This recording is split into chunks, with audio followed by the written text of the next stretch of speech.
তো নমস্কার বন্ধুরা, জয় হিন্দ। আরও একটি নতুন ভিডিও নিয়ে আমি হাজির হলাম তোমাদের সামনে।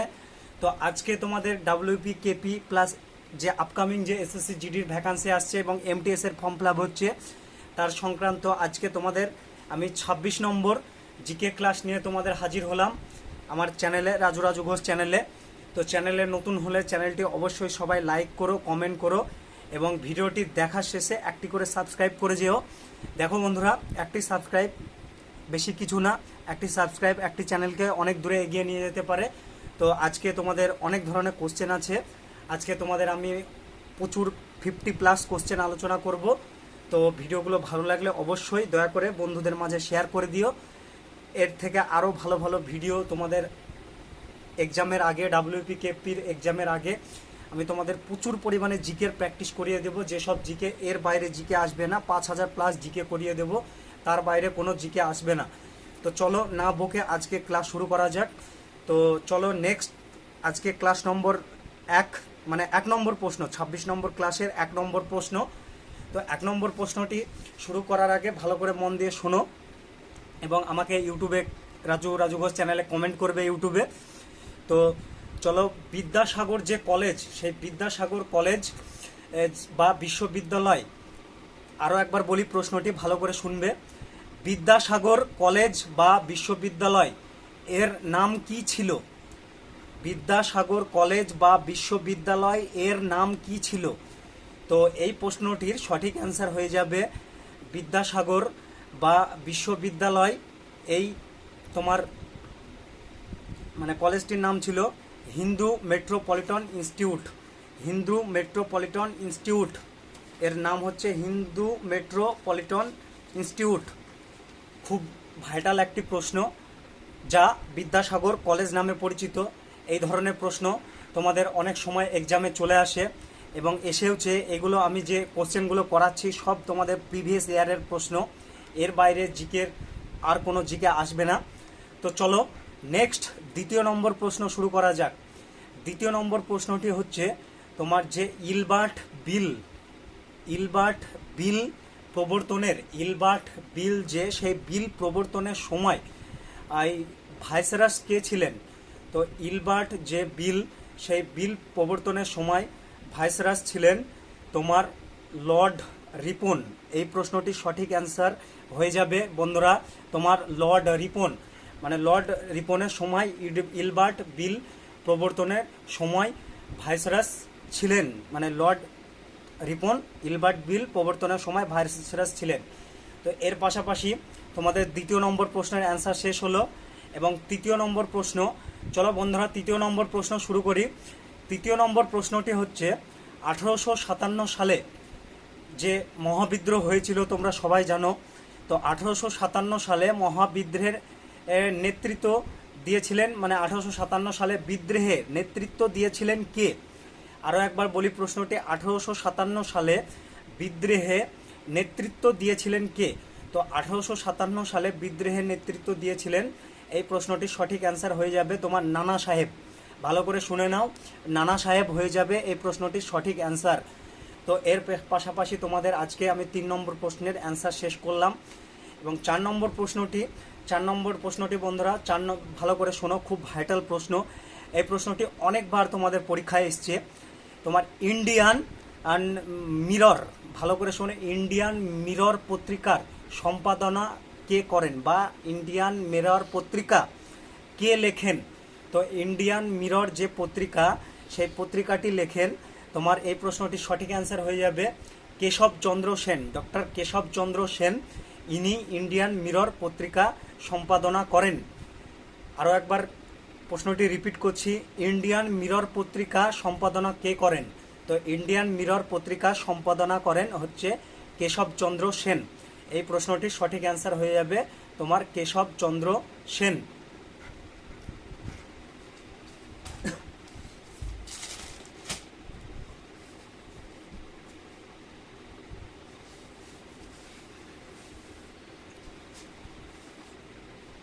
তো চলো এর পাশাপাশি তোমাদের 5 নম্বর প্রশ্নটি শুরু করছি। তো 5 নম্বর প্রশ্নটি হচ্ছে তোমার অতীশ দীপঙ্কর কোন দেশের অতীশ দীপঙ্কর কোন শাসকের সময়কালে যুক্ত ছিল? মানে অতীশ দীপঙ্কর ইনি একজন ব্যক্তি, তিনি কোন শাসকের সময়কালে যুক্ত ছিল? বন্ধুরা ভালো করে শোনো, অতীশ দীপঙ্কর কোন শাসকের সময়কালে যুক্ত ছিল?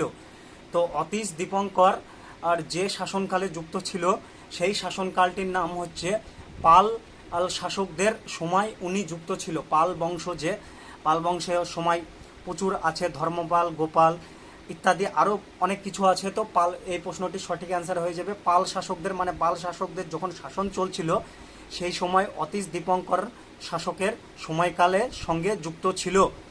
তো এর পাশাপাশি 6 নম্বর প্রশ্ন, 6 নম্বর প্রশ্নটি হচ্ছে ভারতীয় সংবিধানে, ভালো করে শোনো, ভারতীয় সংবিধানে সংশোধনের পদ্ধতি, যে আমাদের ভারতবর্ষের যে সংবিধান সেই সংবিধান সংশোধনের পদ্ধতি কোন দেশ থেকে নেওয়া হয়েছে?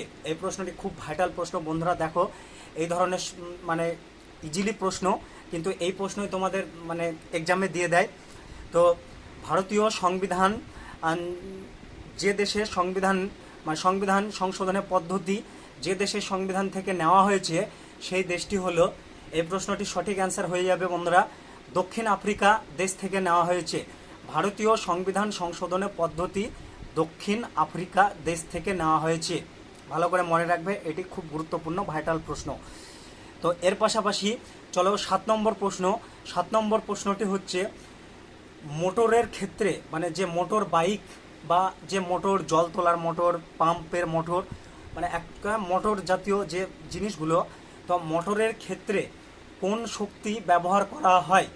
যে মোটর, সেই মোটরের ক্ষেত্রে তোমার কোন শক্তি ব্যবহার করা হয়? তো মোটরের ক্ষেত্রে ব্যবহার করা হয় যে শক্তি, সেই শক্তিটি হচ্ছে বন্ধুরা তড়িৎ শক্তি ব্যবহার করা হয়। এই প্রশ্নটি, এটা হচ্ছে তোমাদের ভৌত বিজ্ঞানের প্রশ্ন। তো এই প্রশ্নটির সঠিক অ্যান্সার হয়ে যাবে তোমার তড়িৎ শক্তি ব্যবহার করা হয় মোটর এর ক্ষেত্রে, তোমার তড়িৎ শক্তি, এটি হয়ে যাবে এই প্রশ্নের সঠিক অ্যান্সার। মানে তড়িৎ শক্তি যান্ত্রিক শক্তিতে রূপান্তরিত করে। এর পাশাপাশি একটি প্লাস পয়েন্ট, যেমন ডাইনামা যে যান্ত্রিক শক্তিকে সেটা তড়িৎ শক্তিতে রূপান্তরিত করে, পয়েন্টটা মনে রাখবে, খুব একটি ভাইটাল পয়েন্ট। আরও একবার বলছি, ডায়োনামা যান্ত্রিক শক্তি তড়িৎ শক্তিতে রূপান্তরিত হয়। মানে ডায়নামা যেটা মিলে যেটা থাকে, যে ধান গম সব কিছু যখন পেশাই করে, সেই পেশাই করার সময় যে ডায়নামা যে সেটিতে তড়িৎ শক্তি মানে যান্ত্রিক শক্তি আসে, মানে কারেন্ট যান্ত্রিক শক্তি আসে, সেটা তড়িৎ শক্তিতে রূপান্তরিত করে। তো এর পাশাপাশি চলো বন্ধুরা 8 নম্বর প্রশ্ন। তো 8 নম্বর প্রশ্নটি হচ্ছে ইন্টারন্যাশনাল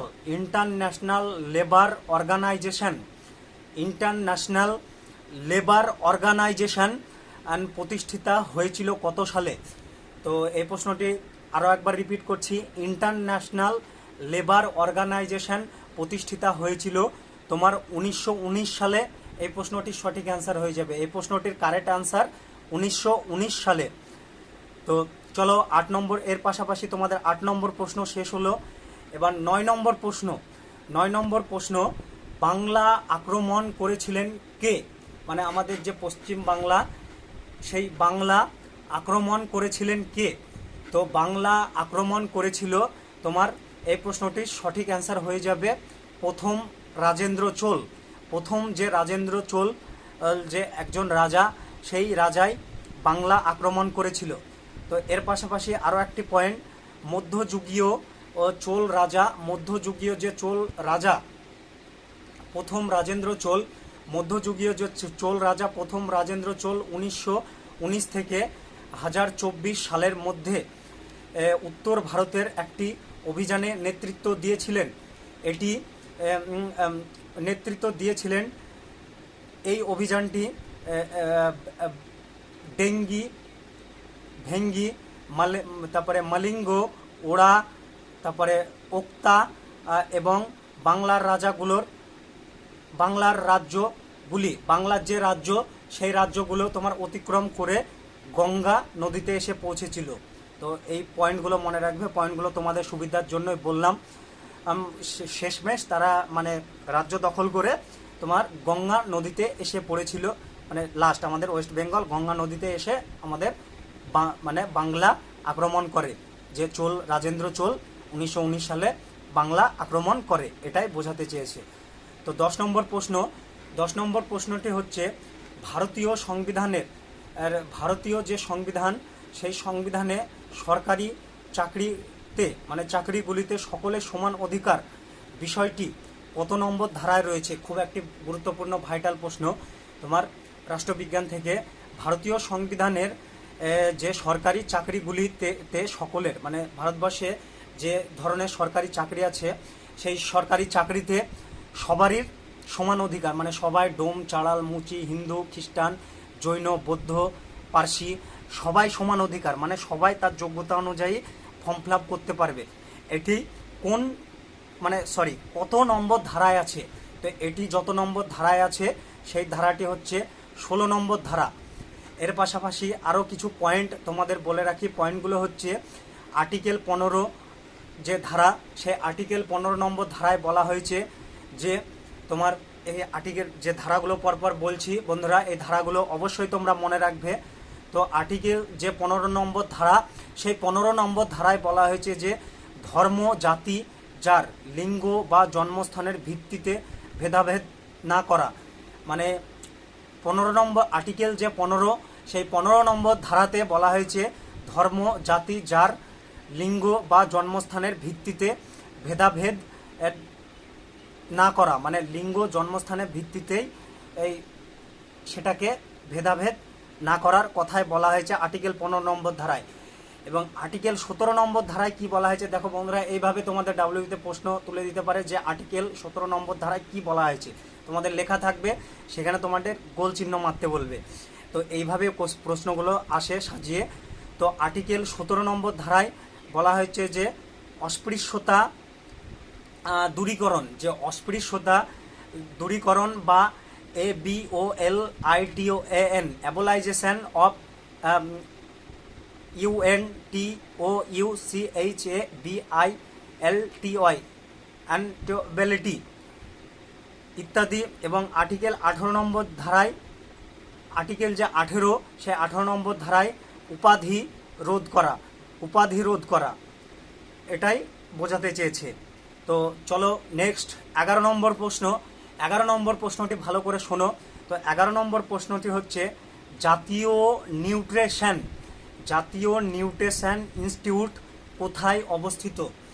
আরও একবার প্রশ্নটি রিপিট করছি, জাতীয় নিউট্রিশন ইনস্টিটিউট কোথায় অবস্থিত? জাতীয় যে নিউট্রিশন, সেই নিউট্রিশন ইনস্টিটিউট এটি অবস্থিত তোমার তেলেঙ্গানা রাজ্যের হায়দ্রাবাদে, মানে তেলেঙ্গানা রাজ্যের হায়দ্রাবাদ সিটিতে অবস্থিত। হায়দ্রাবাদে, এই প্রশ্নটির সঠিক অ্যান্সার হয়ে যাবে বন্ধুরা, হায়দ্রাবাদে অবস্থিত। আর এর পাশাপাশি আরও একটি প্রশ্ন গুরুত্বপূর্ণ, খুব ভাইটাল প্রশ্ন যেগুলো তোমাদের দিয়ে দেয়। তোমার চেন্নাইয়ে আরও একটি গুরুত্বপূর্ণ স্থান মানে অবস্থিত আছে। তো সেটি হলো চেন্নাইয়ে আছে তোমার ন্যাশনাল ইনস্টিটিউট অফ অকেশন, আরও একবার বলি national institute of occasion technology বা ন্যাচারাল রিসার্চ, এটিও তামিলনাড়ুর রাজধানী চেন্নাই শহরে অবস্থিত। চেন্নাই যে সিটি, তো সেই চেন্নাই শহরে অবস্থিত। তো এর পাশাপাশি তোমাদের আজকে 12 নম্বর প্রশ্ন, মানে 11 নম্বর প্রশ্ন শেষ হয়ে গেল, এবার 12 নম্বর প্রশ্ন।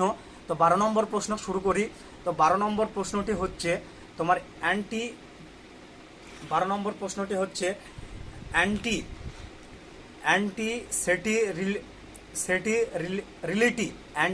সেটিরিলিটি কি নামে পরিচিত? তো অ্যান্টি সেটিরিলিটি একটি কোনো জিনিসের বিজ্ঞানসম্মত নাম। আরও একবার বলি, অ্যান্টি সেটিরিলিটি এটি কোনো একটি জিনিসের বিজ্ঞানসম্মত নাম। তো এটি কি নামে পরিচিত? তো বন্ধুরা, এটি তোমাদের ভিটামিন নামে পরিচিত। এই প্রশ্নটির সঠিক অ্যান্সার হয়ে যাবে এটি ভিটামিন নামে পরিচিত। তো 13 নম্বর প্রশ্ন, সূর্য উদয়ের দেশ কোন দেশ নামে পরিচিত? আরও একবার বলি, তোমাদের প্রশ্নটি আরও একবার রিপিট করছি, সূর্যোদয়ের দেশ কোন দেশ নামে পরিচিত? তো সূর্যোদয়ের দেশ, এই প্রশ্নটি অনেকবার তোমাদের পরীক্ষায় এসছে। তো সূর্যোদয়ের দেশ, সেই দেশটি তোমার জাপান, এই প্রশ্নটির সঠিক অ্যান্সার হয়ে যাবে জাপান। জাপান হচ্ছে সূর্যোদয়ের দেশ। তারপরে এর পাশাপাশি তোমাদের 14 নম্বর প্রশ্ন। তো 14 নম্বর প্রশ্ন হচ্ছে তোমার বর্তমান বিশ্বের ওপিইসি এর সদস্য সংখ্যা কত? আরও একবার প্রশ্নটি রিপিট করছি, মানে বর্তমান যে বিশ্বের, সেই বর্তমান বিশ্বের ওপিইসি এর যে সদস্য সংখ্যা, তো এই সদস্য সংখ্যাটি হচ্ছে তোমার 13টি দেশ, মানে 13টি দেশ নিয়ে বর্তমান বিশ্বের ওপিইসি গঠিত হয়েছে। তো ওপিইসির সদর দপ্তর হচ্ছে মানে কোথায় কোথায় কোথায় এর সদর দপ্তর আছে? তো ওপিইএসসির সদর দপ্তর মানে ওপিইএসসির সদর দপ্তর হচ্ছে তোমার ভিয়েনা, অস্ট্রিয়া, ভিয়েনা, অস্ট্রিয়া ইত্যাদিতে অবস্থিত। তো এর পাশাপাশি তোমাদের 15 নম্বর প্রশ্ন। তো 15 নম্বর প্রশ্নটি হচ্ছে তোমার প্যারিসে, মানে প্যারিস শহরে যে বন্দে মাতারাম পত্রিকা, সেই পত্রিকাটি সম্পাদন করেন কে? মানে প্যারিস শহরে গিয়ে তোমার যে বন্দে মাতারাম যে পত্রিকাটি, সেই পত্রিকাটি তোমার সম্পাদন করেন কে?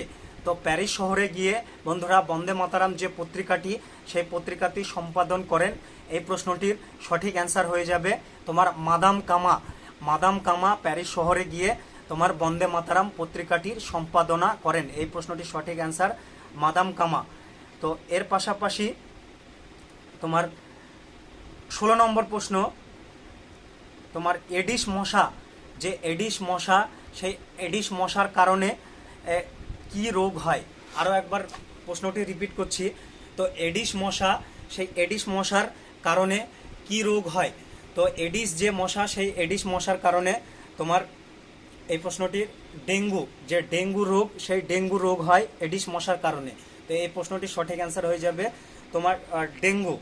তারপরে 16 নম্বর প্রশ্ন হচ্ছে তোমার অযোধ্যা যে পাহাড়, সেই অযোধ্যা পাহাড়ের সর্বোচ্চ শৃঙ্গের নাম কি? আরও একবার প্রশ্নটি রিপিট করছি, অযোধ্যা পাহাড়, সেই অযোধ্যা পাহাড়ের তোমার যে সর্বোচ্চ শৃঙ্গ, সেই অযোধ্যা পাহাড়ের সর্বোচ্চ শৃঙ্গের নাম কি?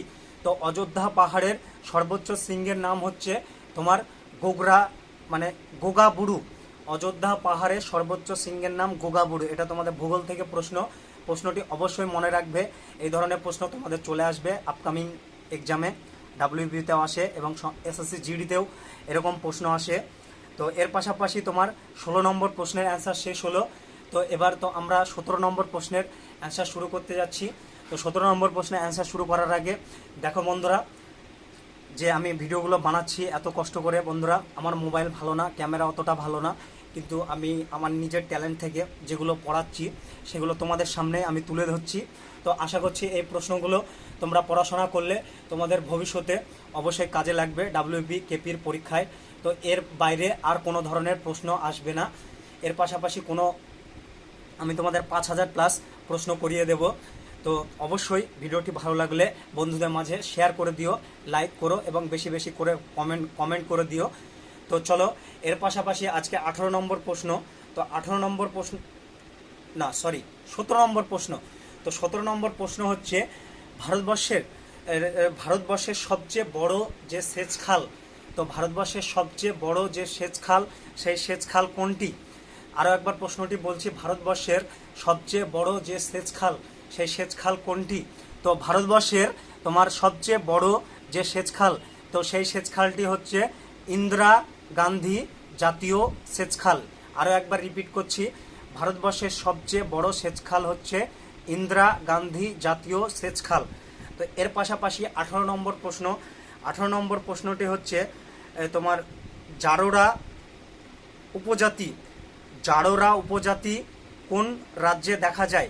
তো জারোরা উপজাতি দেখা যায় তোমার আন্দামান নিকোবর দ্বীপপুঞ্জ, তারপরে দার্জিলিং, তারপরে মুন্ডা, বিহার, উত্তরাখণ্ড, হিমাচল প্রদেশ, অরুণাচল প্রদেশ, মধ্যপ্রদেশ ইত্যাদি জায়গায় জারোরা উপজাতি দেখা যায়। আরও একবার প্রশ্নটি রিপিট করছি, জারোরা যে উপজাতি, সেই জারোরা উপজাতি কোথায় দেখা যায়? তো জারোরা উপজাতি দেখা যায় বন্ধুরা আন্দামান নিকোবর দ্বীপপুঞ্জ, অরুণাচল, মধ্যপ্রদেশ, হিমাচল প্রদেশ, তারপরে দার্জিলিং, বিহার, উত্তরাখণ্ড, এইসব রাজ্যে তোমার জারোরা উপজাতি দেখা যায়, মানে জারোরা উপজাতি এইসব রাজ্যে বেশি পরিমাণে বসবাস করে। হিমাচল প্রদেশেও আছে, এই প্রশ্নটি মনে রাখবে।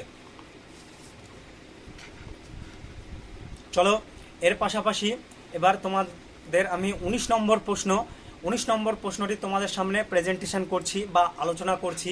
তো 19 নম্বর প্রশ্নটি তোমাদের যে मंदिर का नगरी ना माने मंदिर का नगरी नामे परिचित कौन सा शहर, मंदिर का नगरी नामे परिचित है कौन सा शहर।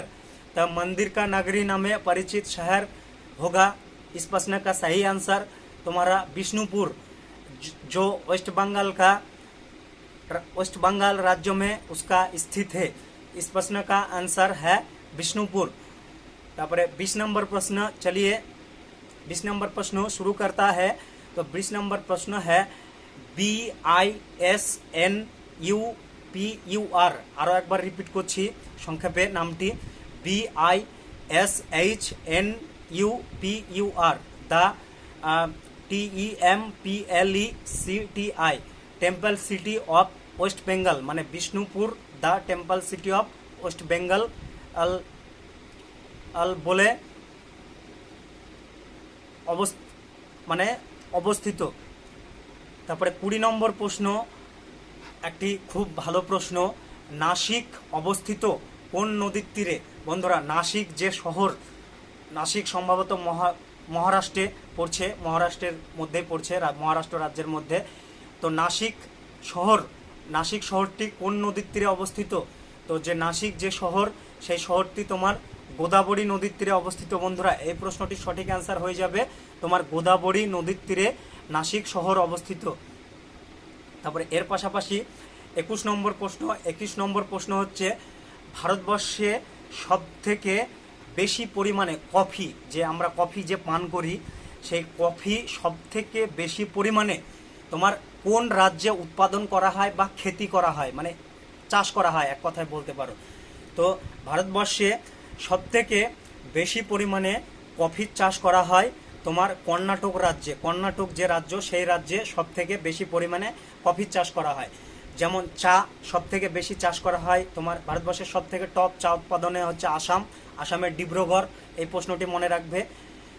তার পাশাপাশি ওয়েস্ট বেঙ্গলও চা উৎপাদনে মুখ্য ভূমিকা গ্রহণ করে। ওয়েস্ট বেঙ্গলের যে উত্তরবঙ্গের সাইডটা, সেই উত্তরবঙ্গের সাইডে প্রচুর পরিমাণে চা উৎপাদন হয়।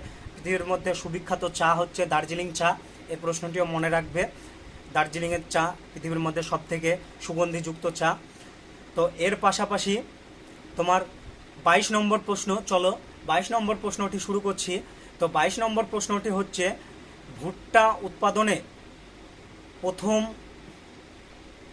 মানে স্থান অধিকার করেছে কোন রাজ্য। তো ভুট্টা উৎপাদনে প্রথম স্থান অধিকার করেছে তোমার অন্ধ্রপ্রদেশ রাজ্য। এই প্রশ্নটির সঠিক অ্যান্সার হয়ে যাবে অন্ধ্রপ্রদেশ। ভুট্টা উৎপাদনে মানে গুরুত্বপূর্ণ ভূমিকা গ্রহণ করেছে অন্ধ্রপ্রদেশ। এর পাশাপাশি তোমাদের আরও একটি পয়েন্ট বলে রাখি। তো আরও পয়েন্ট যেটি হচ্ছে প্রাকৃতিক যে রাবার, মানে যে রাবার যে আঠা, প্রাকৃতিক রাবার যে আঠা, সেই রাবার আমরা মানে পড়াশোনার ক্ষেত্রে যে মুছি, সেই রাবার প্রাকৃতিক রাবার উৎপাদনে কোন রাজ্য মানে প্রাথমিক প্রাধান্য বা ভূমিকা গ্রহণ করে। তো প্রাকৃতিক রাবার উৎপাদনে প্রাধান্য বা ভূমিকা গ্রহণ করে হচ্ছে তোমার কেরালা, মানে কেরালাতে সবথেকে বেশি পরিমাণে প্রাকৃতিক রাবার পাওয়া যায়। তো আরও একটি প্রশ্ন, 23 নম্বর প্রশ্ন। তো 23 নম্বর প্রশ্নটি হচ্ছে দক্ষিণ ভারতের যে দক্ষিণ ভারত, সেই দক্ষিণ ভারতের ম্যানচেস্টার কাকে বলা হয়। তো দক্ষিণ ভারতের তোমার যে ম্যানচেস্টার, সেই ম্যানচেস্টার বলা হয় তোমার কোয়েম্বাটুরকে। একটা খুব ভালো প্রশ্ন, দক্ষিণ ভারতের যে ম্যানচেস্টার, সেই ম্যানচেস্টার বলা হয় তোমার বন্ধুরা কোয়েম্বাটুরকে দক্ষিণ ভারতের ম্যানচেস্টার বলা হয়। তো এর পাশাপাশি তোমার 23 নম্বর প্রশ্ন কিছু মানে 22 নম্বর প্রশ্নে কিছু তোমাদের আমি গুরুত্বপূর্ণ পয়েন্ট বলে রাখি। পিঙ্ক সিটি যে সিটি, সেই পিঙ্ক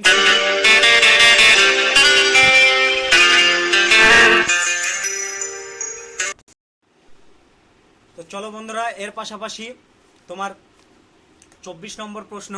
তো 24 নম্বর প্রশ্নটি হচ্ছে তোমার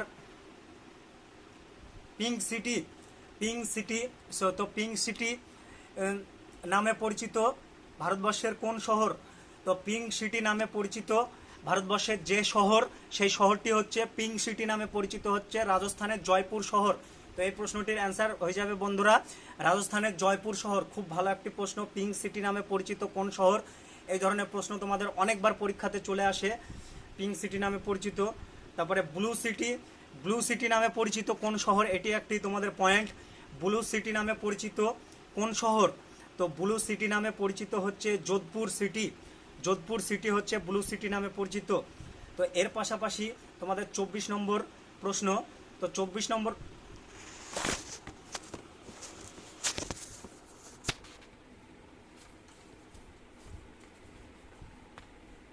এর পাশাপাশি 24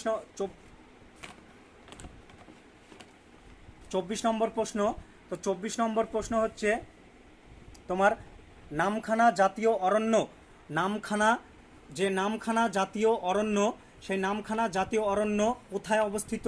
তো বন্ধুরা নামখানা যে জাতীয় অরণ্য, তো নামখানা জাতীয় অরণ্য অবস্থিত তোমার অরুণাচল প্রদেশে। নামখানা যে জাতীয় অরণ্য, সেই নামখানা জাতীয় অরণ্য অবস্থিত তোমার অরুণাচল প্রদেশ। এই প্রশ্নটির সঠিক অ্যান্সার হয়ে যাবে অরুণাচল প্রদেশ। নামখানা জাতীয় অরণ্য, এই প্রশ্নটির সঠিক অ্যান্সার তোমার অরুণাচল প্রদেশ, অরুণাচল প্রদেশে অবস্থিত। তো এর পাশাপাশি 25 নম্বর প্রশ্ন। 25 নম্বর প্রশ্ন হচ্ছে তোমার চিতারোর বিজয় স্তম্ভ।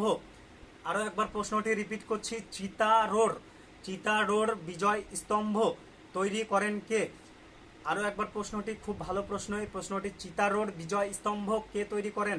তো এই প্রশ্নটির সঠিক অ্যান্সার হয়ে যাবে তোমার রানা কুম্ভ। তারপরে 25 নম্বর প্রশ্ন, অনিল দেবী চন্দ্র নামে, অনিল দেবী যে ছদ্মনাম, সেই অনিল দেবী ছদ্মনাম কার ছদ্মনাম ছিল? বা অনিল দেবী ছদ্মনাম নামে পরিচিত কোন বাঙালি পুরুষ? এভাবে রিপিট করে ঘুরিয়ে দেয়। তো অনিল দেবী ছদ্মনাম, এটি হচ্ছে তোমার শরৎচন্দ্র চট্টোপাধ্যায়, যে তার ছদ্মনামই হচ্ছে অনিল দেবী।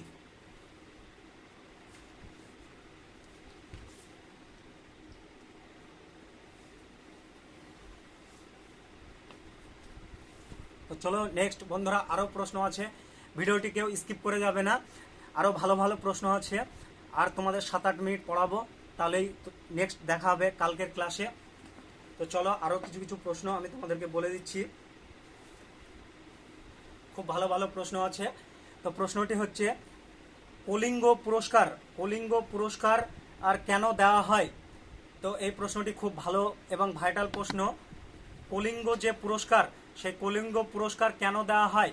তো কলিঙ্গ পুরস্কার দেওয়া হয় এই প্রশ্নটির তোমার 1 নম্বর অপশান হচ্ছে সঙ্গীতের জন্য, তারপরে বিজ্ঞানের জনপ্রিয়তা বৃদ্ধির জন্য, 2 নম্বর অপশান হচ্ছে, ভালো করে শোনো, বিজ্ঞানের জনপ্রিয়তা বৃদ্ধির জন্য, তারপরে সি অপশান হচ্ছে খেলাধুলা বিষয়ে কৃতিত্বের জন্য, সি অপশান খেলাধুলা বিষয়ে কৃতিত্বের জন্য, এবং ডি অপশান হচ্ছে সাহিত্যে বিশেষ অবদানের জন্য, ডি অপশান হচ্ছে সাহিত্যে বিশেষ অবদানের জন্য। তো এই প্রশ্নটির সঠিক অ্যান্সার হয়ে যাবে বন্ধুরা কলিঙ্গ পুরস্কার আর দেওয়া হয় বিজ্ঞানের জনপ্রিয়তা বৃদ্ধির জন্য। তারপরে আরও একটি প্রশ্ন তোমার, প্রথম ভারতীয় মহিলা যিনি সুপ্রিম কোর্টের প্রধান বিচারপতি হয়েছিলেন তার নাম কি? আরও একবার রিপিট করছি, প্রথম ভারতীয় মহিলা যিনি সুপ্রিম কোর্টের প্রধান বিচারপতি হয়েছিল তার নাম কি? তো এই প্রশ্নটির সঠিক অ্যান্সার হয়ে যাবে তোমার, আমি অপশানগুলো বলছি, অপশানগুলো হচ্ছে লীলা শেঠ, বি হচ্ছে দয়মন্তী সিংহ, তারপরে সি অপশান হচ্ছে ইলা ভাট, তারপরে ডি অপশান হচ্ছে ডক্টর অমৃতা প্যাটেল। তো এই প্রশ্নটির সঠিক অ্যান্সার হয়ে যাবে তোমার হচ্ছে লীলা শেঠ। বন্ধুরা প্রথম মহিলা যিনি সুপ্রিম কোর্টের প্রধান বিচারপতি, এই প্রশ্নটির সঠিক অ্যান্সার হয়ে যাবে লীলা শেঠ। এর পাশাপাশি তোমার আরও একটি গুরুত্বপূর্ণ ভাইটাল প্রশ্ন, ইসরায়েল সেই ইসরায়েলের মুদ্রার নাম কি? তো ইসরায়েলের মুদ্রার নাম হচ্ছে 1 নম্বর অপশান শেকেল, 1 নম্বর অপশান, বি অপশান হচ্ছে পাউন্ড, তারপরে সি অপশান হচ্ছে ডলার, তারপরে ডি অপশান হচ্ছে দিনার। তো ইসরায়েলের মুদ্রার নাম হচ্ছে তোমার শেকেল। আরও একবার রিপিট করি প্রশ্নটি, ইসরায়েলের মুদ্রার নাম হচ্ছে শেকেল। তারপরে খুব একটি ভালো একটি প্রশ্ন, মৈত্রী এক্সপ্রেস যে ট্রেন, তোমরা জানো যে মৈত্রী এক্সপ্রেস যে ট্রেন, সেই ট্রেনটি কোন দুটি দেশের রেল যোগাযোগ ব্যবস্থাকে দৃঢ় করেছে? তো আরও একবার প্রশ্নটি বলছি, মৈত্রী এক্সপ্রেস যে ট্রেন, সেই মৈত্রী এক্সপ্রেস ট্রেন কোন দুটি দেশের রেল যোগাযোগ ব্যবস্থাকে আরও সুদৃঢ় বা গুরুত্বপূর্ণ করে তুলেছে? তো অপশানগুলি হচ্ছে ভারত শ্রীলঙ্কা, ভারত নেপাল, আর তারপরে ভারত পাকিস্তান, ভারত বাংলাদেশ। তো এই প্রশ্নটির সঠিক অ্যান্সার হয়ে যাবে option number C, Bharat Bangladesh. এই প্রশ্নটির সঠিক অ্যান্সার হয়ে যাবে option number C, Bharat Bangladesh. তারপরে পায়েলি এক্সপ্রেস, আরও একবার প্রশ্নটি রিপিট করছি, পায়েলি এক্সপ্রেস কোন ক্রীড়াবিদকে বলা হয়? পায়েলি এক্সপ্রেস কোন ক্রীড়াবিদকে বলা হয়? তো এই প্রশ্নটির তোমার অপশান এ অপশান মিতালি রাজকে, তারপরে বি অপশান পিটি উষাকে, C option Bula Chowdhury, C option Bula Chowdhury, তারপরে ডি অপশান এদের মধ্যে কোনোটি নয়। তো এই প্রশ্নটির সঠিক অ্যান্সার হয়ে যাবে তোমার পিটি উষাকে বলা হয়।